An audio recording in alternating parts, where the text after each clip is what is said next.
and today's video is a video I've been waiting to show you guys for a long time now, and it's almost becoming kind of pointless because today's video is going to be an LA haul. I showed you guys some pretty cool stuff that I got while on my travels in New York, and you guys seem to dig that. So I thought I would do one when I got back from LA. I actually had to wait on some of the stuff to be mailed to me, so thank you, Kat, for mailing my stuff home. I was waiting on the postman, basically, but I've got everything now, and this is going to be some random stuff. The very first thing that I got, actually from my appointment with Guy Tang, was some Boss Bellamy extensions, and I actually have them in my hair today, and they blend in so well with my color. It's like I just have a lot more hair, but you can't really tell. Look, can you tell? Can you point at one of the extensions? Which one of these isn't mine? The ones that I got are 20-inch, 160 gram, 80/60. So these, of course, are the special Guy Tang ones. There's his face right on the back of the box. Next, I got some antique things from this really cool store that Kat and I always go to together called Bearded Lady Vintage, and they're in Burbank. But I was lucky enough to find several baby dolls, babies. You guys know I love old creepy babies. My collection is exponentially growing over the years, and I just love it. So I got 2 sets of legs, and literally all over my wall, I have baby arms, baby legs, baby heads, whole baby bodies. I just love old broken doll parts. Just nothing makes my heart sing quite like old busted dilapidated babies. Set of legs 1 and set of legs 2. I feel like this is like a weird Dr. Seuss book. I also got 2 other dolls, one of which is actually like a whole baby. Show them that you're a whole baby. You do have both your arms. Hello, hello, tell them that you love them. And then I got almost another whole baby, but alas, this one has no head. I love them headless too. It's just great. Who was it that carried around a headless doll? I think it's like Wednesday Addams. That's me. I got places to go. Gonna go grocery shopping. I also love collecting old Halloween things. Like usually they're antiques from like the 30s to 60s. One thing I got that I thought was really cute is this old, super old, very delicate Halloween treat bag, and it's got some ghosts and some bats, and I don't know, I loved it because it kind of looks like something you would have gotten at like ye old timey carnival. And then I got this, which is from the 50s, I think, and it's a book of old Halloween seals. So they're just basically like stickers, but I thought it was really interesting. They're like super old and delicate, and I would never use them. They're just nice to look at, you know? Right next to Bearded Lady Vintage is another set of really awesome stores. I love Burbank. We call it Tim Burton Land because that's where Tim Burton was born or grew up or something like that. Something with which having to do with Tim Burton. Halloween Town. I think it's Halloween Town. It's like 3 different Halloween stores. Some of them are more costuming and makeup, but some of them are like a whole Halloween home goods store, like Halloween decorations and stuff. So of course I have to go there every time I go to LA. So they had some blankets and sheets and pillowcases. So I got myself a Twilight Zone pillowcase. And it's so amazing. I love the Twilight Zone. It's like my most favorite television show of all time. I also got some pretty cool books from there. So the first one that I got is called Haunted Air. And this is more of like a coffee table book. I don't really think that there's any words in it at all. It's just a book of pictures. I also love collecting like old, antique-y, sometimes creepy pictures, and that's what this is like a whole book of. It actually has some antique photos of like kids in their Halloween costumes. I think it's mostly like kids in old Halloween costumes. What's going on here? We're not 100% sure. I also got a really cool book called Ghosts of Alcatraz. I love books like this that are about specific cities or destinations, and they're full of like the local folklore and ghost tales. And I've been to San Francisco a couple times, but I've never gotten to go to Alcatraz. It's like a dream of mine to go there someday, so I thought I would like read up on it, and then like if ever I get to go there, I'll have me some knowledge about some dead people in Alcatraz. And lastly, but kind of like depressingly, this isn't like a cheerful kind of sounding book. I love Savannah, Georgia. That's like my home away from home. I usually go there at least once, if not twice a year. So I got this really cool book I found called Savannah Cemeteries. And this one is kind of like a mixture of cool photos and information about ghosts and graveyards and stuff in Savannah, Georgia. Also, from Halloween Town, I got this thing, and I have been looking for these forever. It is a boiled egg mold, and I'm not sure how exactly it works because I've never gotten to try it yet, but supposedly you boil an egg, and while it's still warm or something, you can put it in this mold and it will turn your whole boiled egg into a magical shape. I have been looking for this one forever because it turns your boiled eggs into skeletons, and I just would love to eat Halloween themed food. I also got this mug, which is called Tattooed Old Timers. I'm not exactly sure how old these pictures are, but I just loved the look of this mug. And it literally is just like old-timey looking pictures of people that are really heavily tattooed. And I love tattoos, I love old pictures, so I really enjoyed the look of this. You just know when you like look at something and you're like, oh, and like it just calls to you for some reason, but you're not 100% sure what it is.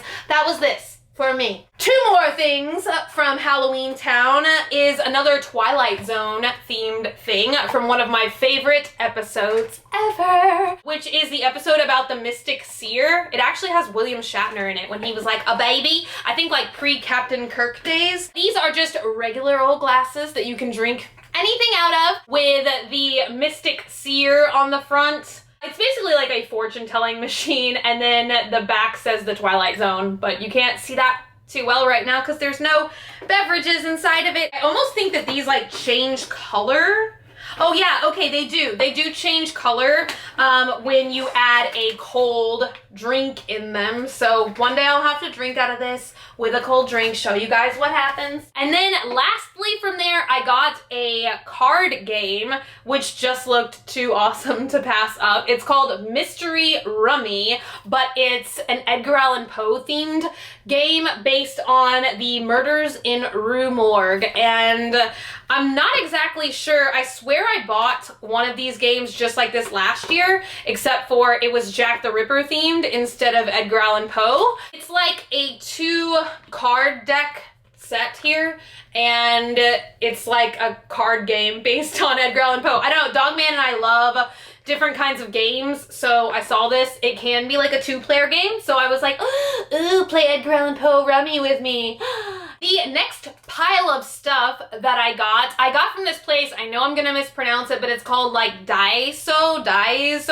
Basically what it is a dollar store, but they have a lot of Japanese goodies in them. I found this book last time I was at Walt Disney World that was all about making bento boxes and like cute foods and stuff, and I really want to get into that, but there's really not a lot of Asian markets that I know of, at least in Houston, so it's been pretty hard to find bento box supplies. And I have looked online, but sometimes I feel like the online stuff for that is really overpriced. Example being this frog-shaped bento box. I love frogs, and I was looking for a frog-shaped bento box, and I found this one online for like $16, but I just found it at this Daiso store, and it was literally like $1.50. So it's kind of like a double-decker bento box because you can fill the bottom, and then you can fill this white section, and then it's got the top of it, and then you can close it all up with this strap. So I'm glad I didn't spend $16 for this online. I got a couple other bento boxes. Once again, if I'm saying this wrong, I'm sorry. I just got one that was the same kind of alligator frog green color, but it's just a square. And then I got a couple other ones to use for like little side dishes and stuff. And these are triangular shapes. Then I just got various tools for making bento boxes, like these little punches. And they're just like craft paper punches, if you guys have ever seen those at a craft store. So this one makes little heart shapes. This one makes little stars.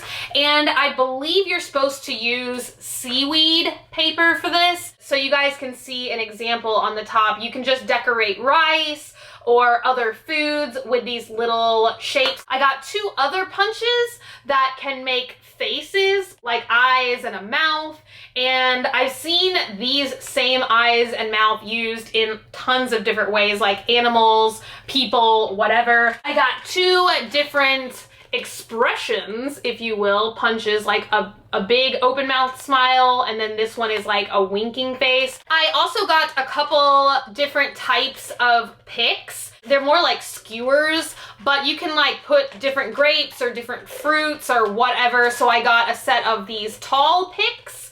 I hope you guys can see this, and they have like rounded ends on the top. And then I got these little bitty short picks, and they have heart shapes on the end. I know we're kind of getting a glare, but I hate to open these before I want to use them because you guys know my feelings on like sanitization and food and stuff. And then I got a whole box of 200 of these things, which you sometimes see in sushi, but in bento boxes, they're usually used as little dividers for different types of food. Like I said, this is kind of like a new hobby that I'm interested in. So if I'm not saying anything right, like please don't yell at me in the comments because I'm not 100% sure what I'm doing, just from pictures that I've seen with my eyeballs. People use these as dividers, and they look like grass. They're like little cut grass, and they're kind of like transparent, see-through green. I got two souvenir type things from Walt Disney World. One I have been looking for literally a year now, and I'm so glad they had one because I thought the whole world was sold out. But last year, I believe, because I think it was for the 45th anniversary of the Haunted Mansion, Dooney and Burke and Disney did a collaboration, and they made these limited edition Haunted Mansion bags, and I think they had 3 or 4 different like sizes or models, if you will. They looked different. I wanted this one because it's most useful to me to be like a giant tote bag for when I go to Walt Disney World and Disneyland, which is where I'm going to be using this the most. From kind of far away, it just looks like flower patterns or some random type thing, but if you get way up close like this, you can tell that the pattern is actually like the wallpaper in the Haunted Mansion. So it's really cool. It's like a purple grayish kind of color. And then the inside of the bag is like a really vibrant purple. And I'm just so happy. I'm so excited I finally own one of these because at Disney World, at least, they sold out within like 4 hours. It was madness. I was even there when they came out with them, and I still didn't get one in time. It was wacky. And right now, it was pretty cool when I was at Disneyland. It's still going on. I think when I was in the Starbucks at Disneyland, I also got a special edition mug. I really love getting mugs from just like anywhere I travel. So I thought since this was gonna be like a once in a lifetime kind of thing, I would get the 60th anniversary Disneyland mug. And it's got the castle and diamonds and it's really, really pretty. I really liked it. And then on the back, it's just got like the Starbucks symbol. The last two things that I got while in LA, one of these is actually for my mom and one of them is for me. I'm not like super into like collectible things, like, you know, like the pop figurines. I think that they're adorable, but I only have like a couple of them. I'm not sure what the center or the shopping center is called, but it's like literally where the Hollywood sign is. It's on like the Hollywood Walk of Fame, and I walked past a Hot Topic and they had these things, and I swear I've seen them online before. They're like big limited edition pop figurines, and I think that these are pretty swift. So this is the one that I got for myself because he's just like a large Frankenstein figurine. I don't know, something about this just made me really want it. And I guess there was only like 1,200 of them made. Then the one that I got for my mom, which is freaking awesome, is this giant sparkly glittery Groot. And my mom is so obsessed with Groot from Guardians of the Galaxy. Anytime I see like any different figurine of Groot, I always get it from my mom because it always just makes her smile. And I guess there was only 1,500 of these made. A long time ago, somebody showed me like a custom where they had done like Deadwood. They'd done like a Deadwood pop figurine. Now, if they did that, I would buy them all. But I don't know, I love the pop figurines, but I feel like they don't really make enough of them that I like from shows and stuff that I like. I'm kind of tempted to get the X-Files ones though. I just saw they did Scully, Mulder, and an alien, and I think those are pretty cute. Thank you guys so much for watching and for being here, and if you came and you got to see me at BeautyCon LA, I think it was a really good experience. I know that there were some hiccups. I don't even really know what the hiccups are because I was just in a tent all day. I'm just so grateful that you guys came out to hang out with me and to see me. I'm sorry it was so hot. I know we were outside. I have no control over any of that, but overall, I think for the people that were there who got in, it was a really good and fun experience. I hope at least that you had fun. I had a really awesome and amazing time because just any day I get to meet and hang out with you guys is like the best day ever. So I enjoyed it. I hope you guys did too. I hope it worked out okay. I know a lot of people couldn't get in or there was something going on. I don't know the whole story. If you're not already and you'd like to be, hit that button down below, subscribe, become a member of the Swamp Family, and give an alligator its wings. Also, if you want, you can like me on Facebook, facebook.com/graveyardgirl, or you can follow me on Twitter, Tumblr, or Instagram at graveyardgirl, same way it's spelled here. I love you guys so much. Stay sassy, and I will see you tomorrow.